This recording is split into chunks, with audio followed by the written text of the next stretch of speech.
Hello, and welcome to the Early Childhood Health Consultations October webinar, Introduction to Infant Mental Health. My name is Maria Morgan, and I'm the project manager with Early Childhood Health Consultation. Our team is so excited for you to be joining the discussion today. Our program is in partnership with the Wisconsin Department of Children and Families, housed at the University of Wisconsin-Madison School of Human Ecology, and funded by the Preschool Development Grant. Our program's mission is centrally focused on Wisconsin early childhood care and education providers and focused on promoting best health and safety practices.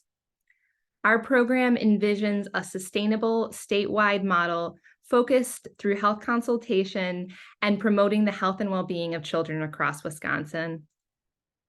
The Early Childhood Health Consultation Program acknowledges the American Indian tribal nations across Wisconsin and commits to a partnership to improve tailored support and best meet the needs of each tribal community. Our program offers general guidance on best practices for health and well-being in early childhood settings. Any questions about a specific child should be directed to that child's primary care medical home. For today's webinar, we will begin with introduction, have centralized content, time for question and answer, and a few closing remarks. For those interested in continuing education credit with the Wisconsin Registry, stay tuned for the end of today's presentation, where a Qualtrics survey link will be included directly in the Zoom chat. This is the place for you to enter your information for continuing education credit. Following the webinar, we will also be sending a post-webinar email, which will include a link to today's webinar recording, as well as a few resources. During our time together, we have a few tools enabled, the first one being chat. Feel free to utilize chat for any comments during the presentation. You can use the drop-down arrow to send your message to the hosts and panelists or to everyone. We also have the Q&A feature. Feel free to enter questions throughout the presentation and checkbox if you'd like to send it anonymously. And at this time, I will pass it over to our program director, Dr. Dipesh Nazaria, to talk about today's objectives. Good afternoon, everyone. Thank you for joining us today. We're very pleased to have some guests with us today to present on the topic of infant mental health. Today, we'll be talking about the concept of infant mental health, learning more about it as a discipline and field, learn about the indicators, healthy social and emotional development, understand about infant and early childhood mental health consultation, learn more about the new Healthy Minds, Healthy Children program, and of course, how this all fits into the context of your busy lives taking care of our youngest. So with that, I will have to turn it over to our guests, Annie and Corey. I'll let them introduce themselves as they so desire in the context of their talk, and let them take it away. Thanks for joining us. Hi, everyone. Good afternoon. I'm Annie Heisaw. I am from the Wisconsin Alliance of Infant Mental Health. I'm a licensed clinical social worker and an infant mental health specialist, and in the We Aim program, I am our Healthy Minds, Healthy Children consultation mentor. So my role is to provide mentoring and support for the consultants who are working with child care centers to provide infant mental health consultation. Hi, everybody. My name is Corey Robat-Klein. I'm the Healthy Minds, Healthy Children program manager. So I work very closely with Annie. I'm a licensed professional counselor and a licensed marriage and family therapist, and have provided mental health consultation in the past in Head Start, early Head Start, and elementary school age settings. So we're very excited to be here. Thank you all for joining us, and we'll jump right into our introduction to infant mental health. Yeah. Okay, so move on to the next slide.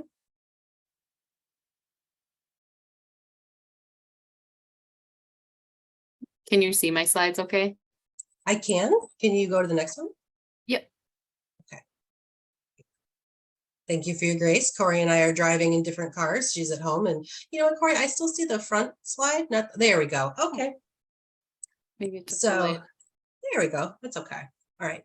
So can you go back one for me, Corey? Mm-hmm. Thanks.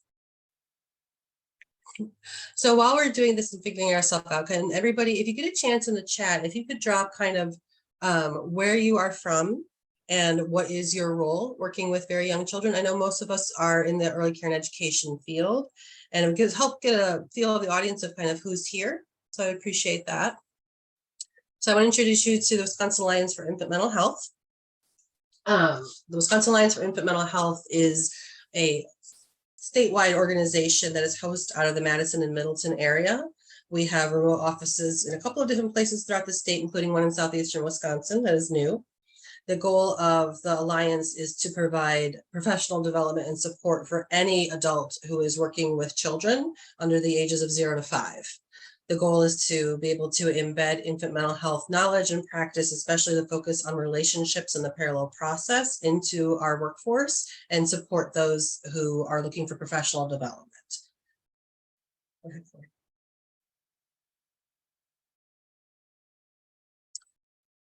There you go. So as again, just a little brief overview today, we're going to talk about defining infant mental health, which is a little trickier than it sounds. The power of relationships. I would assume that most of us here know what the social emotional domain is in social emotional development. And we'll chat about that just a little bit.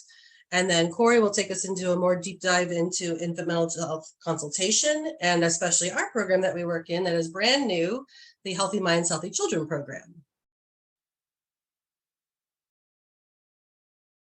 Okay, so I think it's good to start with what infant mental health is not. This is not infant mental health. Most people, when they think of mental health, they think about therapy and maybe like the old school traditional of like laying on a couch with Sigmund Freud behind you, analyzing your relationship with your mother. That is not what infant mental health is.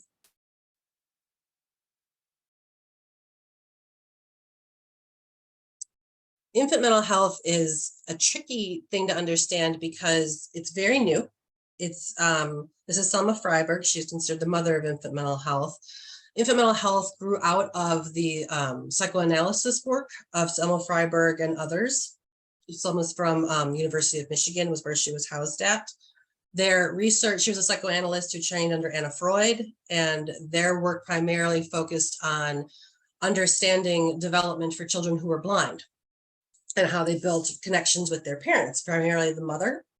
And through all that research and all that work, what they figured out was that children do not come into the world a blank slate, which we already knew, but really it was about the quality and context of relationships. And it was the relationship between the child and the adult that really formed the child's capacity to develop these skills that we think of as being able to use their social world to get their emotional needs met. You can see that Ms. Freiberg was very focused on the importance of love and nurturance, and this is all based off of attachment theory. So hence why it's called infant mental health, because it came out of the clinical mental health world. It is changing a little bit. Go ahead, Corey. Oh, sorry, I think it might be a little delayed on your end, Annie. I'm not sure. Oops, okay. All right, there we go. Sorry, thank you. So today, you may have heard infant mental health being synonymous with social and emotional development. And I can tell you, I've been in this field for 20 plus years. And even this is newer to me because I learned them as being separate and different or components of each other. But this definition is from the organization 0 to 3, which is a national organization and really the wheelhouse of professional development for any professional working with children under the age of 3. Infant mental health traditionally only focused on children, newborns up to age 3. It has now been expanded to be infant and early childhood. So now it can cover from 0 to age 6. And this is the current definition of when we think about infant mental health is that we think about it's the foundation of the future. It's the foundation of all mental health. It is not mental illness. It is the developing capacity of a child from 0 to 5 to form close and secure attachments and relationships with their parents or caregivers, experience and manage a full range of emotion. So the emotions we consider positive and challenging, experience all of them, and be able to feel comfortable and safe enough to explore and learn in their environment. And all of this is through the lens of culture, family, community.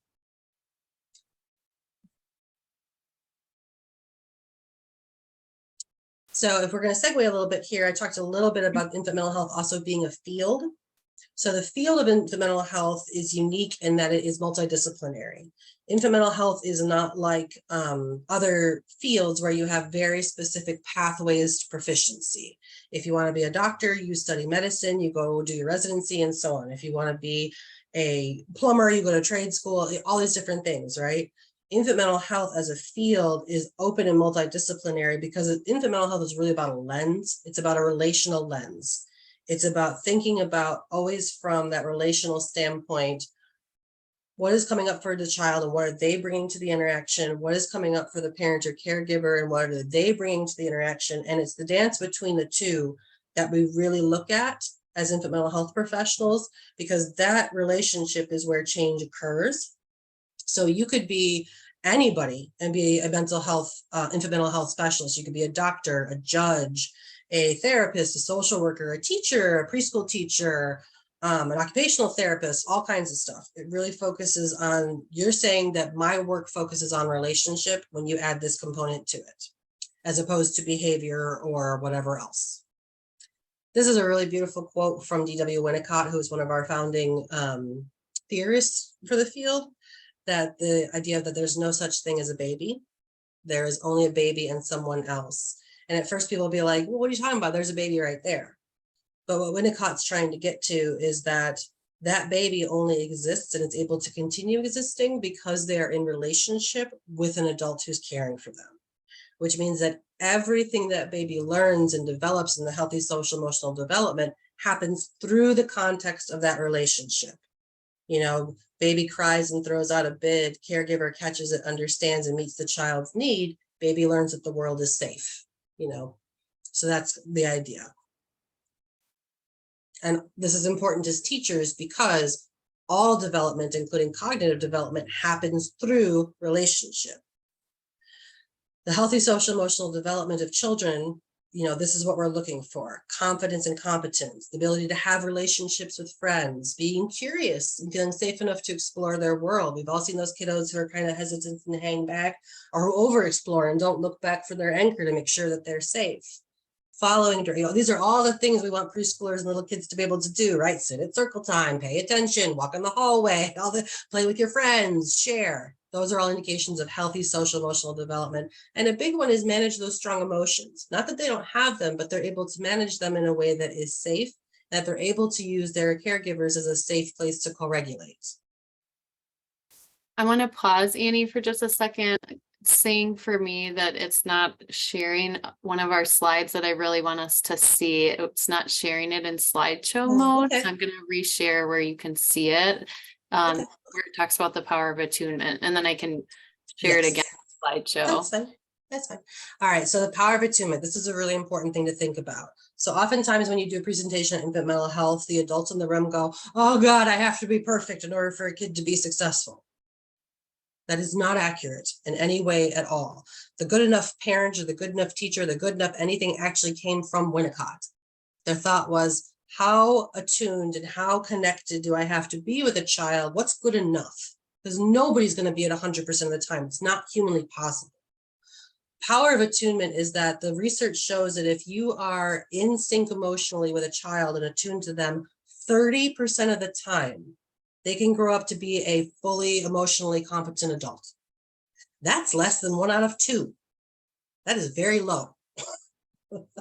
Now, the important thing that we have since found out from then is that 70%, that misattuned piece where the child throws a bid out to get your attention, to get an emotional need met, and you don't catch it, you miss it for whatever reason.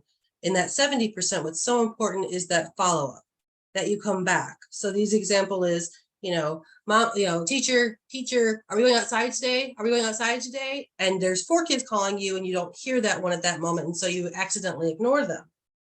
That would be in that 70%. What we should know now really continues to add to secure attachment and secure and really strong social emotional is if that adult goes back and says, "Oh, honey, were you trying to talk to me? I think I didn't hear you. Tell me again what you wanted to say. I'm so sorry. You know, Miss Annie was listening to other friends and I wasn't able to pay attention. Tell me again because you're important." And then the child bids again, and then you catch it. This is called rupture and repair. You know, so you don't have to catch it the first time. It's okay to make mistakes. It's okay to miss bids. The goal is to go back and repair, because that's really where relationship and safety is built. That's the beauty of it. Even a child who's mad at you, "I'm so sorry you got so mad. This was really hard for you, wasn't it? I understand you were trying to tell me something and I did not understand what you were saying. Let's try again." Yeah. Okay. There you go. Thanks, Corey. Sure. All right, so stress effects on social emotional development. So let's get into a little bit of why we're here, right?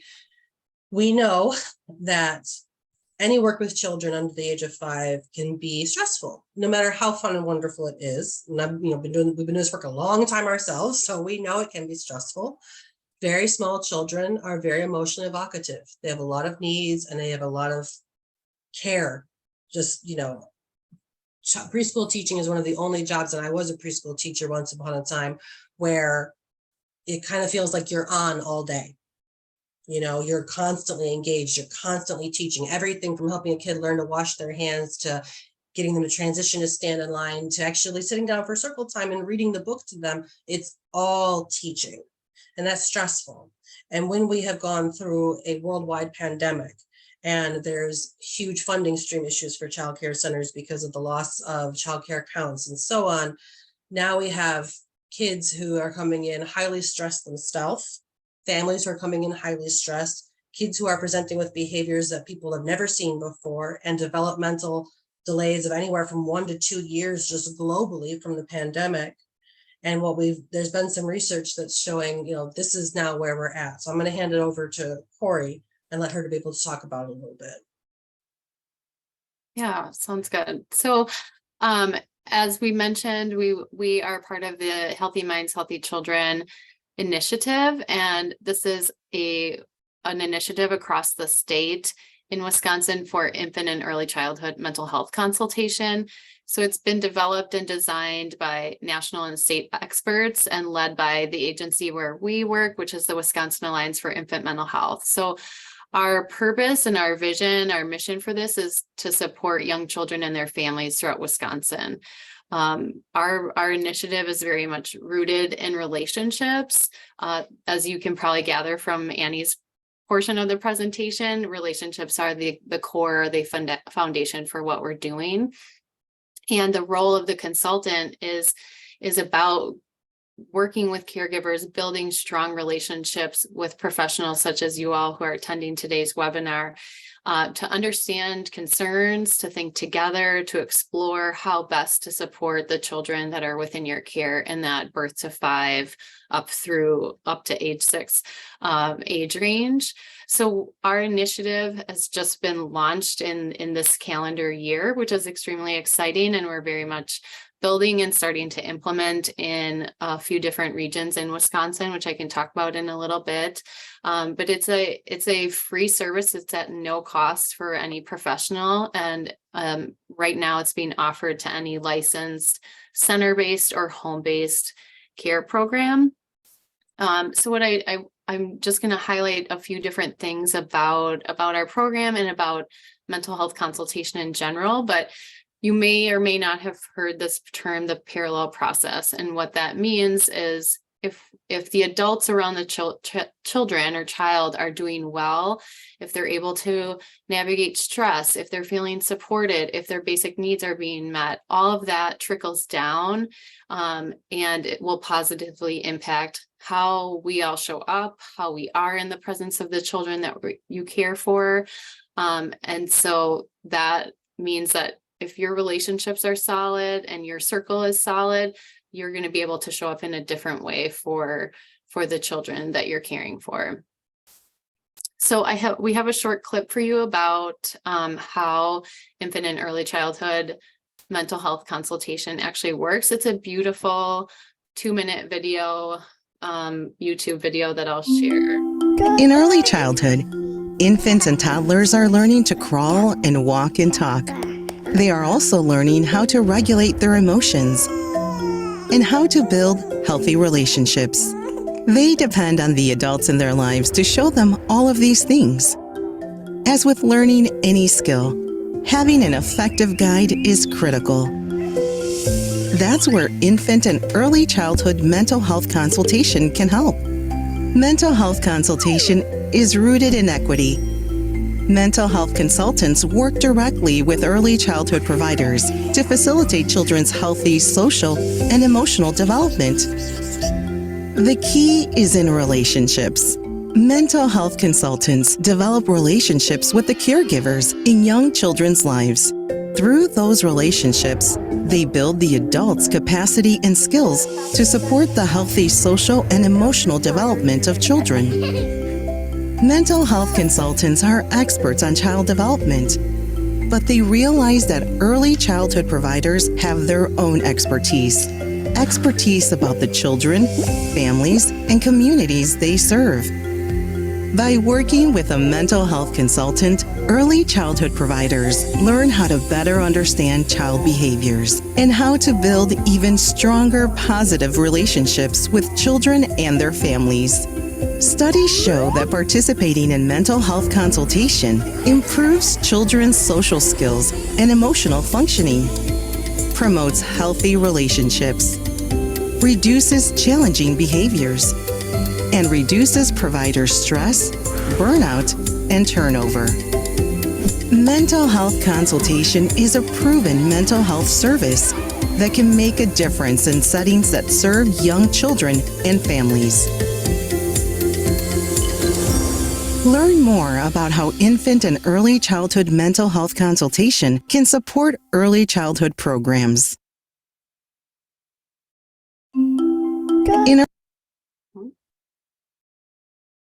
I would love to watch it again, but we're going to proceed. I love how that clip shows about the expertise that a mental health consultant brings, and also collaborating with and partnering with the expertise of the professional as well, or the family. And that's the key. That relationship, that partnership is what, breeds really great outcomes for mental health consultation work. You'll see on this slide on the screen that it's really about fostering nurturing environments where healthy relationships can grow, and ultimately who benefits from that are the children. Certainly we all as professionals and caregivers benefit too, and learn and grow as well. And positive outcomes are around the young children and families. So at the bottom, you'll see that hand kind of holding this triangle of nurturing relationships, setting the foundation. And then you have the qualified infant and early childhood mental health consultation, who provides the partnership with the child, with the family providers. In this case, early care and education providers, but certainly there's mental health consultation across other sectors as well. And so you're building capacity, learning how to be curious, thinking about behavior in a different way, thinking about what do you know about the child in your care and what they might be needing, and what's positively or potentially negatively impacting your relationship. And then around that capacity building is fostering more connection, doing things in maybe a different way that ultimately, as we talked about earlier, is helping that social and emotional development, that mental health of the child and the family grow. So it's not a direct service. Consultation is an indirect service. It's not direct therapy. And it is therapeutic in nature, and it requires high skills in clinical mental health, and that's part of the foundation that all of our mental health consultants bring, is clinical mental health background, child development, family systems work, attachment theory, and as Annie was sharing about infant mental health, generally speaking. So I hope that's helpful to see that triangle. And so our program, Healthy Minds, Healthy Children, is really about caring for the caregiver. It is rooted in equity, taking a collaborative approach, thinking creatively, thinking with curiosity together, solving problems, and also promoting resilience. So when I think we can all think of relationships where we feel really cared for and really held and welcomed and feel like we can be our authentic selves, and we're more likely to be vulnerable and be honest and think about, reflecting a little bit differently about what we're doing well and what we might have opportunities to do differently, then everybody benefits and it feels really good. So that's the goal of having a mental health consultation, part of your program, or working with a mental health consultant, is they are a holding space for you in how you're doing your work and how you're showing up. So again, in a different way, we're saying the mental health of young children and infants is very intimately and inextricably linked to the mental health of caregivers. So by working with a consultant, adults can gain self-awareness on how their own emotional needs might be influencing their choices and behaviors. And I know everybody has different comfort levels with discussing, oh, this is how I feel at work, or these are my emotional needs. And the truth is that we all have emotional needs. We all have opportunities for, fostering or buffering our emotional needs together. And this slide may be new for some of us of like, do you know that we have at least 9 emotional needs for security, attention, control, meaning and purpose, privacy, community, intimacy, status, and achievement. And we all have these, and that's very normal and valid to recognize. Sometimes we don't get those met, and there's opportunity to figure that out together. And same with our kiddos. So I know for a fact you all are providing some or all or some combination of these emotional needs for the kids that are within your care. Okay. Yeah, so I love these pictures.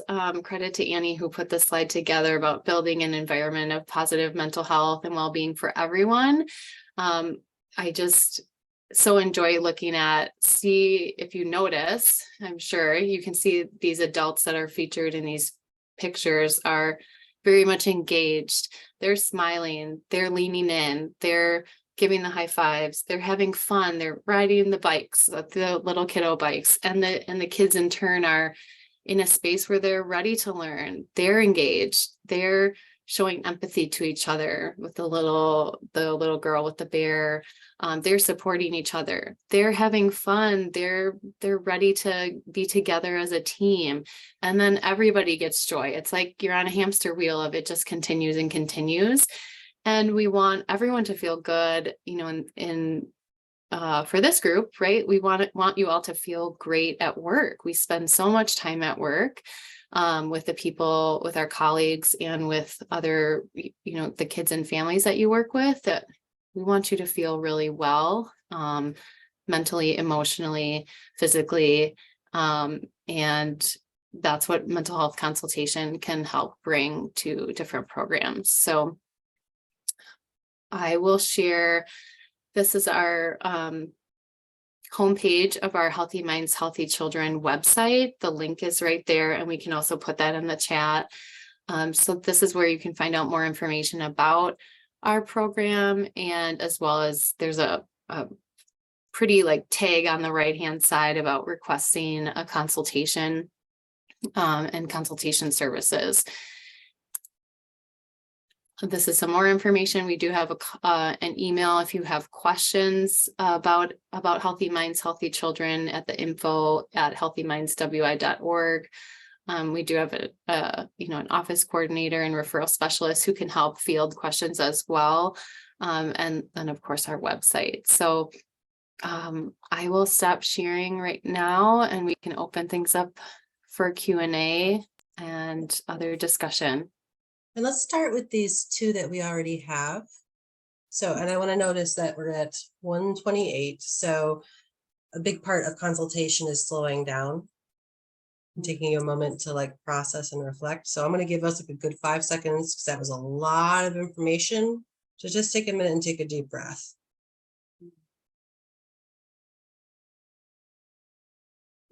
And really notice what's coming up for you. What are you curious about? What are you noticing about for yourself? So we'll start with these questions. I have a 3-year-old. So this looks like I scanned this a little bit. Oh, that's hard, Cindy. That's rough. That's a lot. The little one's got a lot that they're bringing to this relationship for sure. So the fast answer is that yes, we do have services available in any language. Language is not a barrier. We do have the open option to translators. I think we said it, but I just want to make sure we say it again, that our goal is to be across the state. This is a Mhm. brand new program, and right now we are starting. Oh, excuse me, I didn't know, Sarah. Thank you. The question is, have a 3-year-old that really doesn't communicate with others, but is very active, will not share, and will take from other kids. We have given up on that and try and work with other children to what they should do. Not even close to potty trained, doesn't dance around, or does dance around and falls on the other kids. We believe she knows plenty, but doesn't communicate it. One parent speaks English, one parent speaks only Vietnamese and very limited English. Parents will not do anything. How do we help? That's a really specific question. And my first answer is always, it depends. Like, there's so much that we don't know. And there's so many things I'm already wondering about and curious about. What I can tell you is that I think it's amazing that you're still showing up and asking the question of, like, how do we help? I really want to help. I hear you. It's a lot for you to hold. And for the other kids too, that must be hard. So I would encourage you to contact us, and we can maybe talk this through a little bit more. We could talk about direct referral and resources for this child as well. And we can think about where some ports of entry might be. So that's a good segue into, I want to make sure that you guys know that right now, because we know that this conversation is for the whole state of Wisconsin. We will be rolling across the state into different regions. Right now, we are starting in the Southeast region and Milwaukee. So we are open to serve centers and home-based sites that are in Milwaukee County and Racine, Kenosha, and Sarah Dillinger, and Corey, remind me if I'm wrong, I believe it's Waukesha too as well, correct? Yes. Yep. Okay, good. And in January, we're coming to the northern region and the southern region, and we will be moving across the state as we go. And we're working to upload information onto our website so that even though we're not with you yet, you have some places to go when you have questions like this that might be able to be helpful. Yeah, I would encourage, there's a contact us page on our website where you can enter your information, and we can make sure we share program updates and have them, join our mailing list for all relevant program information and updating. And then I'll handle Nikki's, Corey, if you want to take Liz and Leslie's, because those look like maybe. Sure. Is the Yep. information from the slide through the program aimed towards childcare centers, or are there resources for families or things that kind of help support families about mental health and their child? So these slides, and this particularly, is really designed for childcare providers and directors. That is our audience, not necessarily, or family-based home cares as well, not necessarily the family. That said, that doesn't mean there isn't a mountain of information for families all over the place. And if you're interested in that, I think that we can talk about that. Our own website has some beautiful information for families about child development, the social emotional domain, the Wisconsin Alliance for Mental Health website. 0 to 3 has phenomenal resources information. NACCE has wonderful stuff dedicated just for families. And then the Center of Excellence, the Georgetown Center of Excellence, that we can send all these links later as well, because we didn't think that this would be a question asked. It's a great question. Has content specific for families as well to think about how to use this information. Mm-hmm. Yeah, I'll just put a Thanks, link Corey. to 0 to 3 in the chat right now, but I can move on to other questions. So Liz asked, how would the HMHC service work at a licensed center? And Liz, you can tell me if I'm getting at what you're asking, but we do have a typical process where when a referral comes in, our referral specialist, touches back with them and says, confirmed, we've received your request. It's taken by Annie and our other mentor, her name is Marlo, to decide what's the best match of our consulting cadre to manage and respond to the request. And then they work with the site director to go through a process. Let's assess where your center is, what your needs are, what your resources are, how much you're available to engage with mental health consultation, and coming up with a plan. And how can we partner together and meet some of your needs that you've identified? And here's some other things that maybe you don't know that are available to you that we could also help with. So that's kind of the process. And Liz, again, just let me know if that's what you were looking for, but it's kind of going step by step and making sure we're all on the same page and we have a shared goal and shared understanding of what we're doing here together, and starting to roll that out. And then Leslie, your question, how will this be rolled out in the different areas? As Annie mentioned, our current implementation is around the Southeast and Milwaukee regions, and we're working towards building a consultant cadre for the North and Southern regions of the state as well for early 2024, and then expanding to the Western and Northeastern regions in the middle part of 2024. So the rolling out is there's some infrastructure building that we do in terms of gathering some other mentors that are like Annie and Marlo, who are in the areas and regions where we're proceeding to expand. And then we will have continued conversation about the idea, the ultimate goal of Healthy Minds, Healthy Children is to be available in various sectors. So not just early care and education, but also home visiting, birth to 3, pediatrics, child welfare. So, some of it is dictated by listening to our community members and saying, this is how we think it should go, and being responsive and partnering with our community organizations and community leaders. Well, I saw, go ahead. I was Sorry. saying, while people are thinking of additional questions, so first of all, I just want to express our gratitude for being here today, and also the whole project that you're taking on here. Some might wonder about the overlap between what we do at Early Child Health Consultation, what you're describing. And again, I'll just remind folks that we are the quote unquote more classically medical, right? The usual healthcare type of stuff. And you're focusing on things that you reviewed so beautifully today.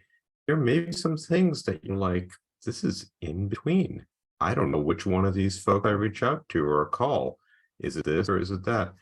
I wanted to say clearly that we're both committed to a no wrong door approach. If we feel the other people are more appropriate, we will help transition it over to the right place. You don't need to worry about, oh gosh, I went to the wrong one, or anything like that. So we're committed to making sure we play well together and support one another. We are not competitors. That's why you folks are here today. We're here to help each other out. Absolutely. Yeah. Thank you for doing that. And again, as Annie was mentioning, if there are other resources and we find, mental health consultation maybe isn't the best place for you to start right now, let's help you find what would be helpful. A question that people may be wondering is just very practically, logistically. They have a question, they want to reach out to you folks. What does it look like for this process to happen? Are we talking of hours of time? Are we talking minutes? Does someone show up and parachute into your center from above, which would be great, but I'm sure you don't have the budget for it. We do have parachutes now. Man, And we need to get boats. parachutes. Yeah. No, I could talk to that a little bit.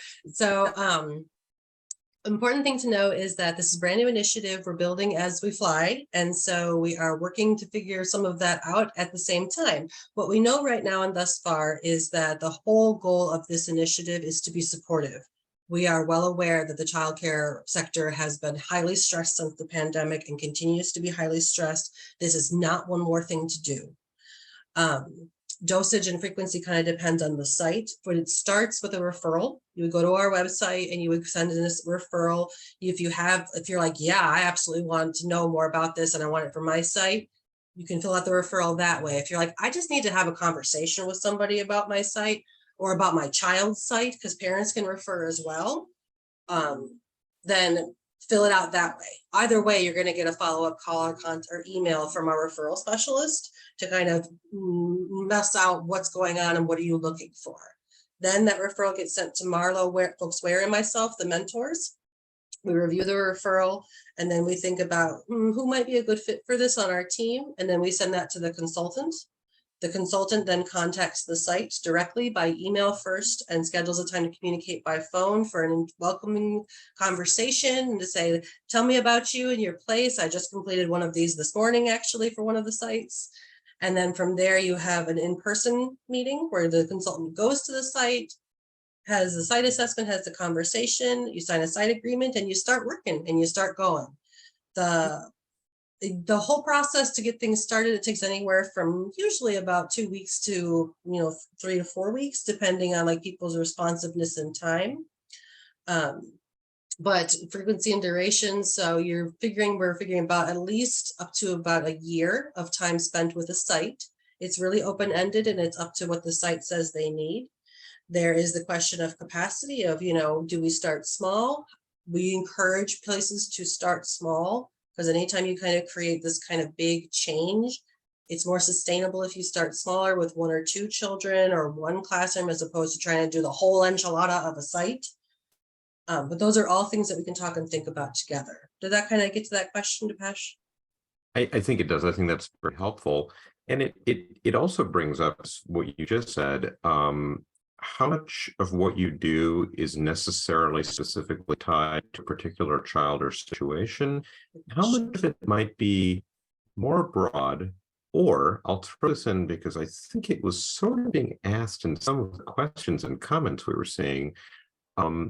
How much of what you offer, either in person or materials wise, is also in a sense preventive in nature, right? I saw a lot of interest amongst the other attendees for, I want to bring this to my colleagues. This is really great stuff conceptually, and even if we don't have an issue right now, we really want to be able to share this. So could you say more of that range of things? Go ahead, Cora, I'll let you do this one. Yeah, and I'm just reading a note too, just about like, this is a lot of information and wanting, being inspired a bit to help in your roles as parents and caregivers and providers. So I'm just glad that it's landing with people. I'm trying to think where it might be best to start. Maybe with the levels. Yeah. Oh, thank you. Okay, that's helpful. Yeah, so like Dipesh said, we also have a no wrong door approach, and we kind of identify 4 different levels of consultation, starting with community level, then at classroom or programmatic level, and then at child and family levels. And I think I got them mixed up. I'm so sorry. Oh, I'm sorry, I'm paying attention to Karen. Hold on, let me get over here. Okay. So we have the So- community level of consultation, we have a programmatic level, we have a classroom level, and then we have a child level. So I looped a couple of them together before, I apologize. But we would work with, often we might have someone who says, I think we want all of them, or I have an identified child in need. And through the assessment process, we recognize, there's some programmatic things that we could help with. So working with teachers and working with the director, that would have a trickle down, that parallel process impact on the children in the care of the center. So we don't expect you all to know what level that you would need or want.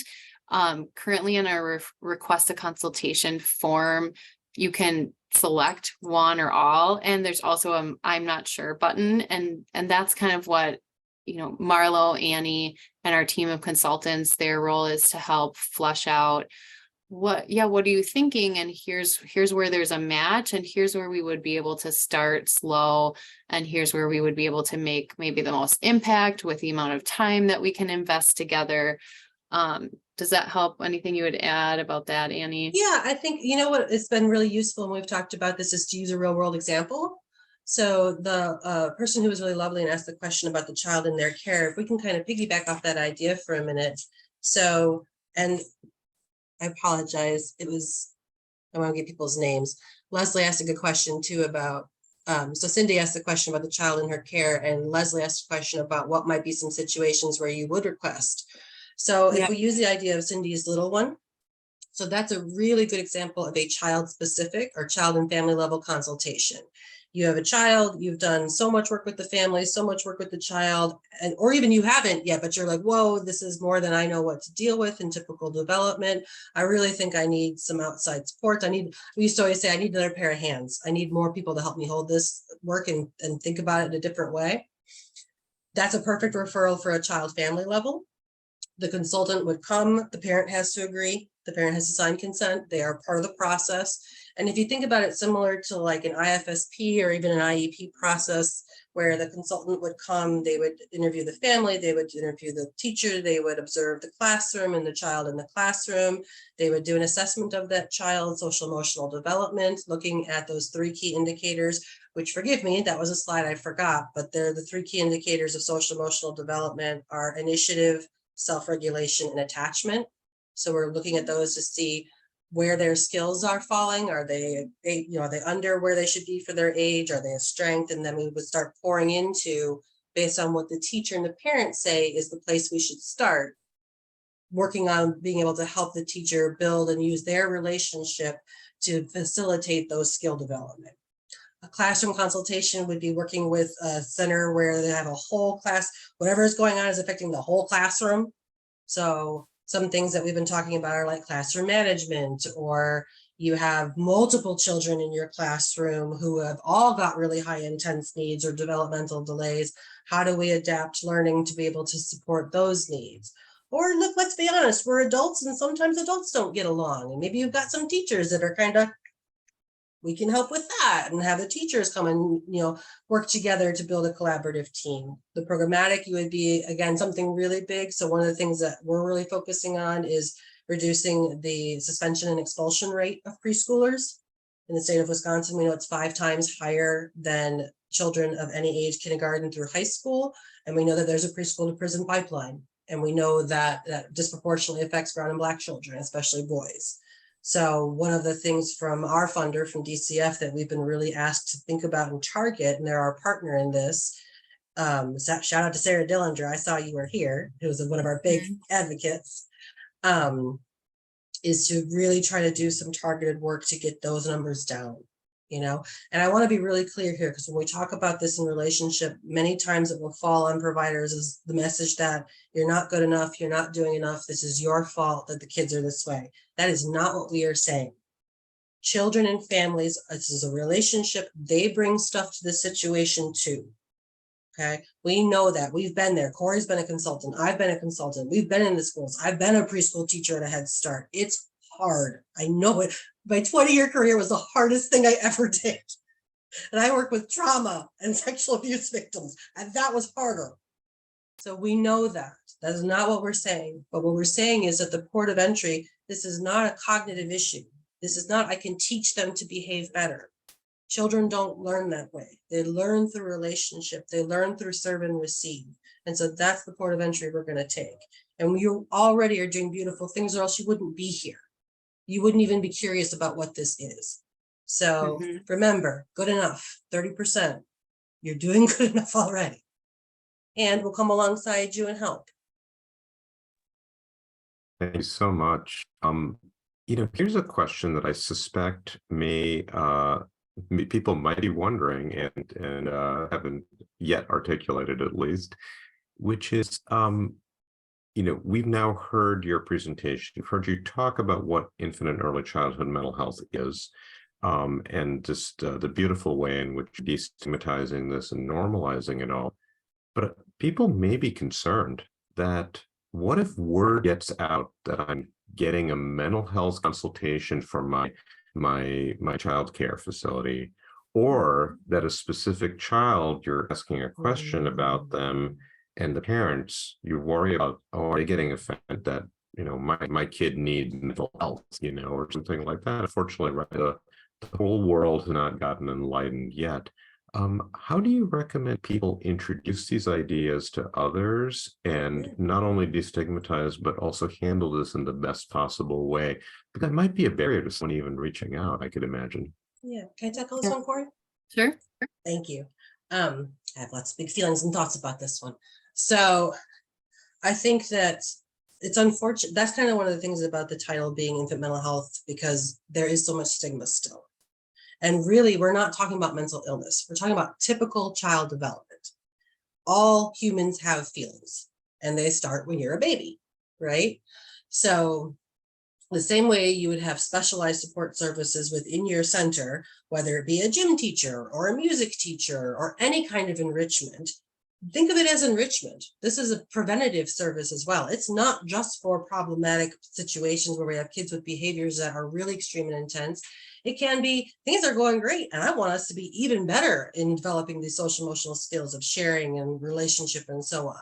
So it is a preventative service just as much as it is a intervention service, right? So I think that for families and for teachers and so on, I want to say that we already have like all kinds of stuff to be able to give to sites. So like welcome letters for families. Like you don't have to create anything. We've done it all. We can give it to you and share with you what we've got so that everybody feels good. Thank you, Leslie. I saw that big heart. The second thing I would say is I always equate it to feelings. Look, when I used to talk to kids when they would come to see me in the clinic, I would say, you know how there's doctors who look at your body and your body's health? Well, I'm a feelings doctor. And my job is to look at your feelings and to make sure that they're healthy. And I'll help you with them because sometimes they bother you, right? And they'd be like, I know, they bother me too sometimes. Everybody's got feeling stuff, and that's okay. So we're here to make sure that your feelings are healthy and happy so that you can feel all kinds of big feelings, sad feelings, happy feelings, angry feelings. That's all this is, make it really, really normal. And then not only that you feel these feelings, but you have some really cool tools to do stuff with them. Like you can take a deep breath, you can ask for a big hug, I know this, I'm talking like I went to a preschooler, but you would be amazed how much parents need that same conversation. Well, you guys wouldn't be amazed. I probably wouldn't be amazed, but there's nothing wrong with you. There's nothing wrong with your kiddo. Sometimes we have big feelings and we need a little enrichment, and that is okie dokie. And I would add on a program level too, we understand that there may be nervousness or stigma around, I'm a site director or teacher and wanting to access the service. Is it a punitive thing? Will I get in trouble? No. We are working diligently with all of our partners and knowing that there are a lot of people that interface with your programs and your facilities that, how do we work together and say, hey, you're doing this over here. And you, just as similar as Dipesh was noting, our two programs are going to be collaborating together and helping here. You might be better suited with this program. We want to do that with all of the people who are interfacing with early care and education. So are there other consultants or other coaches that you're working with that don't have this level of expertise and specialization in mental health? And how can we partner and say, hey, yeah, please call us in and help us get connected if you're seeing a need and have that relationship. Thanks so much. I think that's very helpful. And even in the course of these questions and the answers you've been giving, I can see so many other areas where we can dig into deeply. So we're always open to having you folks back to really delve into some of these things. And for our audience listening, please, if there are things that occur to you that you'd love to hear more about, that you've heard about today, or maybe that you haven't heard about, please make sure you tell us in the feedback. I think we have time for maybe this one more question that popped up here. Yeah.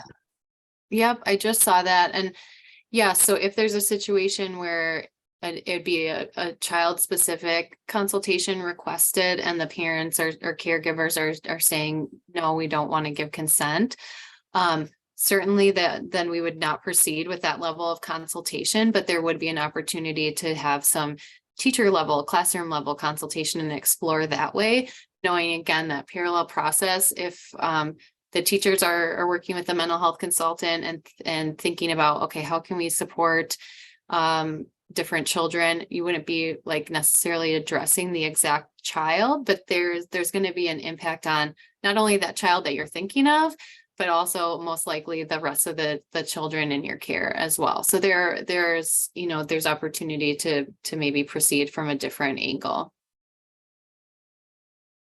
And I think the only other thing I would add too is like,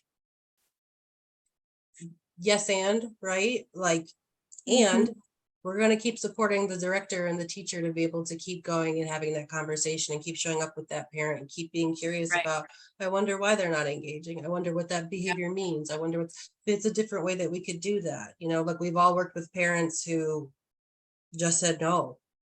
Yep. There's meaning behind that no.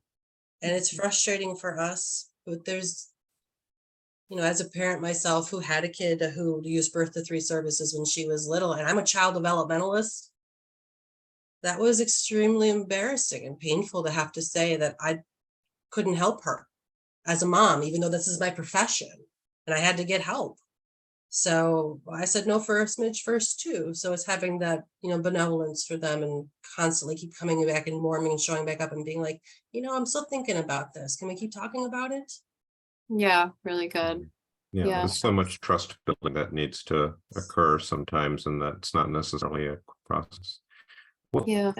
I think people will be very happy to receive some follow-up resources as we discussed, so folks can see that. Thank you again for taking your time to be here today to share all of this with us, and again for the hard work that you already put into and will be on the consultation program. And I will turn it back over to Maria to close us out. Great. Thank you all for the discussion. Here at Early Childhood Health Consultation, we're here to support your health and safety questions within early childhood settings. In addition to webinars such as this one, we do offer on-demand resources on our website library. We have a podcast titled Teachers, Toddlers, and Tissues, as well as health consultation. As mentioned, we also offer health consultation and expanding across the state. Our goal is to eventually reach statewide support. You can check out our website for specific locations.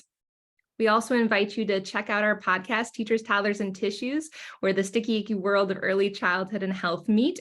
Our new episode will be dropping next week, so feel free to subscribe and listen in. There's numerous ways to reach out to early childhood health consultation, including phone call or text, email, our website contact forms, or social media. We like to say a special thanks to the many early childhood providers who offer us ongoing guidance, including our very own advisory board of early childhood providers. We'd like to thank our colleagues from other childcare health consultation programs across the United States, our current project partners, and our past project team members. A few logistical reminders following today's webinar. Directly at the end of today's live event, a Qualtrics survey link will be included in the Zoom chat. This is a great place for you to enter information if you are interested in continuing education credit with the Wisconsin Registry. In addition, you can feel free to share feedback and ways we can improve future webinars. Following the event, in about a week, you can expect a follow-up email, which will include a link to today's webinar recording, as well as a copy of the survey link just in case it's needed. And then following in weeks to come, any information entered on our post-webinar survey will be entered directly with the Registry for Continuing Education Credit for live webinar attendees. Please save the date for our next webinar on Thursday, November 2nd. More information, including a link to register, is coming soon on our website. At this time, I'd like to direct your attention to the chat, where we will drop a link to the Qualtrics survey. Again, this is a great place to enter your information right into the survey link if you're interested in continuing education credit with the Wisconsin Registry. And with that, I will turn it back over to Dr. Nazaria for closing remarks. Thank you so much, Maria. Thank you, everyone who attended today. Thanks again to our presenters. All I'll say is, yes, this is a tough time for the early childhood field. We know it. We hear you. We see you. We appreciate all of you. I'll say all this work is a lot easier, any work maybe, when we all do it with friends. So great to have some new friends here with us. And thanks to all of you. Take care.